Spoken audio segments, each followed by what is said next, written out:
Você está com as contas no vermelho e precisa de ajuda para colocar as finanças em ordem, tentar quitar aí esses débitos de forma mais organizada. Muitos consumidores, né, Liara, estão nessa situação e não sabem muito o que fazer, mas tem um alento. Tem um alento. É verdade. O Procon tem um programa aí, um serviço que é gratuito, que ajuda, né, todos os endividados a encontrarem aí uma saída. É mais ou menos por aí, né, Rodrigo? Que serviço é esse? Boa tarde. Exatamente, Felipe. Boa tarde, Liara. Boa tarde, Rodrigo. O Procon, há cerca de um ano, inaugurou o Núcleo de Superendividamento, que foi justamente motivado pela procura dos consumidores que se encontravam numa situação de não conseguir mais pagar suas despesas com o que ganham no mês. Então, essa situação é cada vez mais crescente.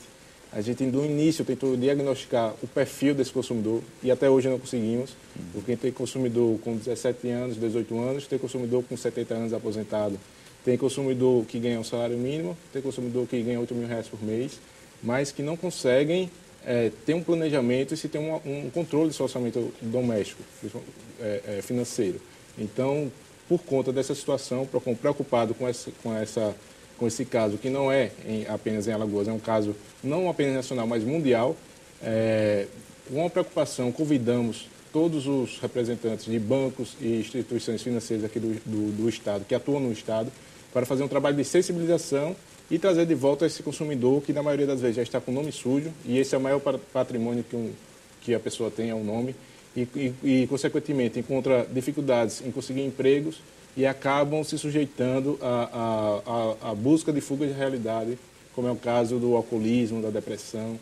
E isso o Procon se sente responsável por proteger esses consumidores. E quem estiver endividado, como é que deve proceder? Procura o Procon, qualquer pessoa, tem que levar documento, como é que deve fazer? Para fazer parte desse trabalho específico, é bom deixar claro aqui, não é o mesmo atendimento que é prestado no dia a dia do consumidor, é um núcleo diferenciado, onde se tem uma pessoa apta a trabalhar de forma até profissional nesse assunto, em que se é feito um perfil do consumidor para ver se ele se encaixa nesse tipo de consumidor que vai ser atendido.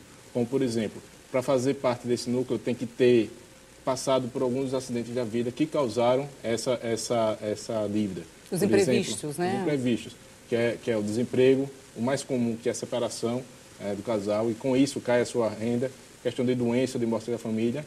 Esse é um viés, mas também a gente sabe que está aliado justamente a essa oferta excessiva de crédito fácil, ao próprio marketing agressivo que existe e aquela falsa ideia de que você precisa ter determinado produto para ser alguém. Então, para fazer parte também da mesa de negociação, o consumidor, ele obrigatoriamente passa por uma aula do Procon para saber fazer um planejamento dos seus orçamentos e aí saber para onde é que vai o seu dinheiro. Agora, em relação, por exemplo, há um ano que o núcleo funciona, não é isso? Muita gente tem procurado o núcleo. Qual o índice de resolução nesse período? Para nossa felicidade, e até por ser um caso em que a gente trabalha muito diretamente com o fornecedor de uma forma muito transparente, porque de um lado nós temos o consumidor querendo pagar e do outro lado a empresa querendo receber. Então, às vezes, o crédito, uma empresa que tem R$2.000 a receber do consumidor, não vale a pena ingressar judicialmente e apenas deixa o nome do consumidor sujo. Então, com essa forma de negociação, a gente consegue que o consumidor volte ao mercado de consumo pagando suas dívidas e a empresa recebe.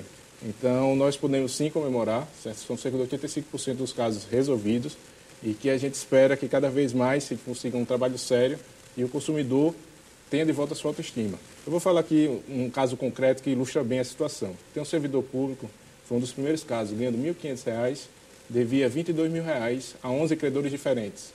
E era impossível ele conseguir viver com a sua renda durante o mês. O que ele ganhava já ia embora. Então, o Procon convocou todos os 11 credores e, numa única rodada de negociação, resguardamos o mínimo para a subsistência desse consumidor, para que ele pagasse suas dívidas do dia a dia, e 30%, o que corresponderia a R$500, a gente destinou ao pagamento das dívidas. Então, conseguimos abatimento de juros, conseguimos alargamento dessa dívida, fazendo com que aquele consumidor tivesse imediatamente o nome limpo e conseguisse novamente sobreviver de uma forma mais digna. Então não é só vocês não apenas orientam, mas também promovem essa reunião. Sim. O núcleo ele tem duas etapas. Uma é a etapa de orientação, para que justamente o consumidor não volte a ficar endividado. E a outra parte que é justamente quando já acontece o problema. Ele já está endividado e não sabe mais o que fazer, não tem a quem recorrer. E o PROCON chama esses credores para aí sim se tentar uma negociação. E para quem mora em outras cidades aqui de Alagoas, existe a possibilidade desse serviço também ser disponibilizado em outras regiões, tipo Arapiraca, que também é uma cidade bastante desenvolvida, ou ainda não? Apesar do PROCON ter abrangência estadual, o núcleo ele está instalado aqui em Maceió, mas atendemos qualquer alagoano. Então, aquele que tiver interesse tem sim que se dirigir aqui ao PROCON e pode ter certeza que vai ser tratado de uma forma diferenciada, porque nós sabemos que nem sempre é o consumidor que está dando causa à sua situação financeira, está enfrentando dificuldades. Agora, é interessante também, né, Rodrigo, que às vezes a gente observa o consumidor endividado, mas nessas rodadas eu imagino que vocês também encontram casos de abuso, né? Sim. Em que as empresas também meio que se aproveitam da situação e acabam explorando ainda mais. Né? Eu vou traduzir aqui em outro exemplo, porque a gente torna isso mais claro e as pessoas se identificam em casa. Por exemplo, tem uma empregada doméstica que recebe um salário de R$ 545 e, em contrapartida, ela tem 2 cartões de crédito, um com limite de R$ 2.000 e o outro com limite de R$ 2.500. Então, se existe sim uma responsabilidade na concessão do crédito. E a empresa que assim age, o PROCON entende sim que está agindo de má fé, está induzindo aquele consumidor a entrar endividado, e aí a conversa não é tão amigável como é na outra situação. E sim uma questão mais de posição e de desrespeito ao direito do consumidor. Muito obrigada pela sua participação, Rodrigo. Lembrando também que o PROCON ajuda aí as pessoas a planejar o financiamento, né, nessa negociação, financiamento doméstico, né? Obrigada. O PROCON agradece.